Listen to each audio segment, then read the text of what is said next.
All right, welcome back. Welcome to your fasting guide part 2.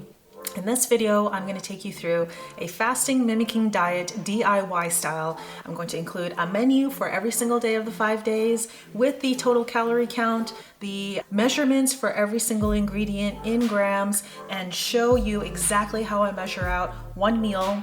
If you know how to do one meal, it's just rinse and repeat for the rest of the meals. Prolon specifically states that the fasting mimicking diet cannot be recreated at home. This in particular is not, of course, technically the fasting mimicking diet that belongs to Prolon. This is the DIY version of what we call a 5-day reset that is heavily inspired by the fasting mimicking diet by Dr. Walter Longo. I'm going to show you all of the tools that you need. First of all, you're going to need your food. You are absolutely going to need a weight scale. So any weight scale will do. I will link everything in the description for you, including a link where you can go and get the entire menu that we have devised, along with every single day's breakfast, lunch, and dinner, and snack. So we've got our weight scale. This is going to be our trusty friend for all of 5 days. You are going to want to keep this guy on your countertop and just have it handy because this is like your sidekick. I also like to have a fresh, clean plate because I don't want to get this guy dirty. You can put a piece of plastic on it to keep it clean or a paper towel, but I'm just going to keep it super simple and just do a clean plate. I also have a regular plate.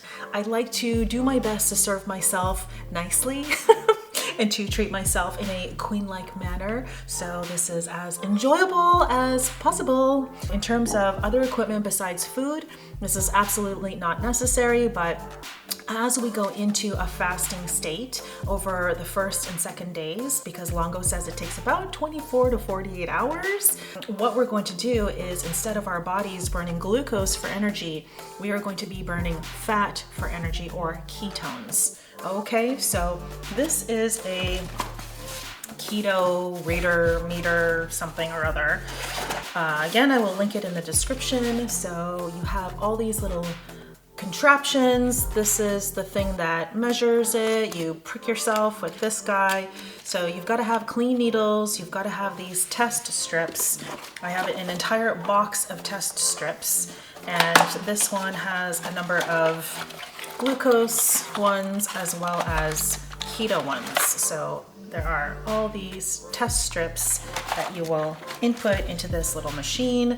If you want an actual real demo of doing that, let me know in the comments and I will do that for you. If you want me to show you exactly how to prepare every single meal as opposed to just the first one, which I'm going to show you today, please let me know in the comments and I'm happy to do that. There's something interesting from a psychological perspective. When we watch others do something, it's almost as if our brain can't decide whether that was actually us doing it or us watching somebody else do it. What I want you to feel and think is that you're doing this. The fact that you've seen it done, now you know that you can do it on your own. It's super simple. This is not the hard part. Lastly, we're going to need our vegetables, right? All of our plants, all of the things that we're going to eat, those precious 1090 calories and even more precious 725 calories. When you download our menu for the 5-day reset, you will see breakfast, lunch, snack, and dinner. And all of those ingredients are listed in order of either alphabetically, but more so in the order that I like to measure things out. Getting into ketosis, that's why I like to use this thing to measure whether or not I'm actually in ketosis, only because I want to see exactly what's going on. It really is not an exact measurement using just one of these contraptions, but I like to see in general, am I in ketosis? I want to know for sure. So at least that is something that is going to show me.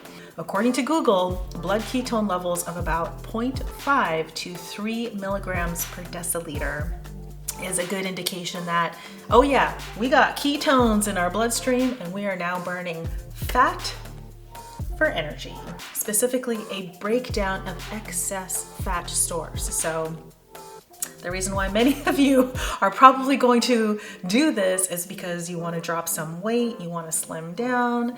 If you're focused on your overall health, great. I just gotta say, you are a badass for doing this. Good for you. And really just congratulations, because you are gonna go through a little mini metamorphosis during this 5 days. There's just so much to be said about that and so much to celebrate about that. First, you turn this thing on and you wanna make sure that you're in grams. See, you can change to milliliters, fluid ounces. We want it set to grams. Now it's going to weigh this plate. We're going to reset it by just simply pressing that. Yay! All right, the first thing I'm gonna do is do my walnuts, and it's 6 grams of walnuts. That's typically literally 2.5 pieces. So you'll get to know the weights of this stuff really well. So, 6.8, too big. 6.3. Now, you can be really exact, which is exactly what I did in many rounds. Okay, that's better. 6.1, I'm happy. Now, next is carrots. So let's do 50 grams of carrots. Just make sure you reset every time. 50 grams, I gotta shave 5 grams off. 49.1, 51.1, 50.2. I'm happy with that.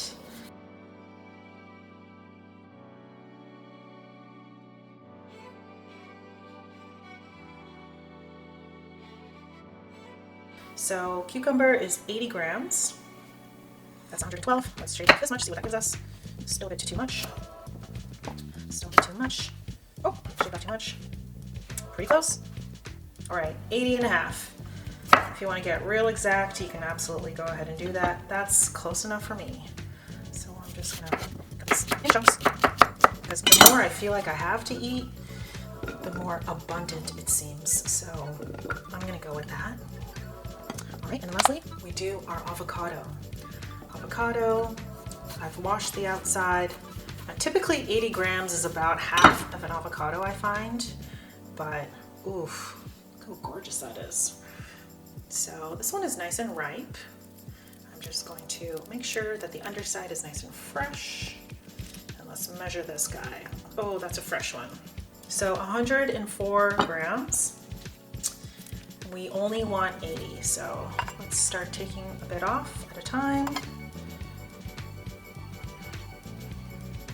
8.83, 0.2. Yes, this is what it takes to do the FMD at home with real food. Okay, so 79.8, pretty good. Now we get to put this aside. Let's just bring our plate back, and if you want to, do this nicely, sure. It's as nice as it's gonna get. Okay. So what I really enjoy doing is just salting my avocado for sure, my cucumber. I like pepper, lots of pepper, and there is the final dish for breakfast. I've also included a little bit of my onion sprouts, or just homemade sprouts. These are negligible in terms of calories, but they are so nutrient dense. So if by chance you do want to include just a little bit, it could pretty up your salad, it could pretty up your dinner soup. I would highly recommend this. Now that you've seen the breakfast weigh-in, you will do that for lunch, you will do that for your snack, you will weigh everything, and then of course you will do that for dinner. Now, the lunch is just a salad. After you have your salad, you will still be hungry. Maybe you won't. Maybe that's going to be very satiating for you. Your body's going to be loving all of those nutrients coursing through its veins, and you're going to feel good. But my high recommendation is once you have your lunch salad and you are still left with ravenous hunger, if that is the case, especially if this is your first round, then please do not dive into eating your snack. Really do your absolute best. Hold off on enjoying your snack for as long as possible. This is going to be a lifesaver, because that mid-afternoon crash, when you got that snack to lean on, that snack is going to give you life. So much gratitude for calories. When you are enjoying your snack, really, instead of just inhaling it all down, take a piece of a cashew and really enjoy the flavors. I promise you, cashews have never tasted so good, and blueberries have never tasted so sweet. Once it's time for dinner, you can measure everything out, plop it into a little pot, fill it up with water, put it on the stovetop. Once it's boiling, then you bring it down to a simmer, and then you just cook it for 10, 15, 20 minutes, however you want. And then you will season it with a little bit of salt, with a little bit of spices like red chili flakes or just salt and pepper. But you are allowed to use up to 1 tablespoon of spices every day and 1 teaspoon of salt. And so now I don't exactly measure the spices. The DIY version is a little more relaxed. However, I urge you and I encourage you to be very specific with your weight measurements of all of your food, because you're doing all of this work anyway. Just stick with the program and you'll do great.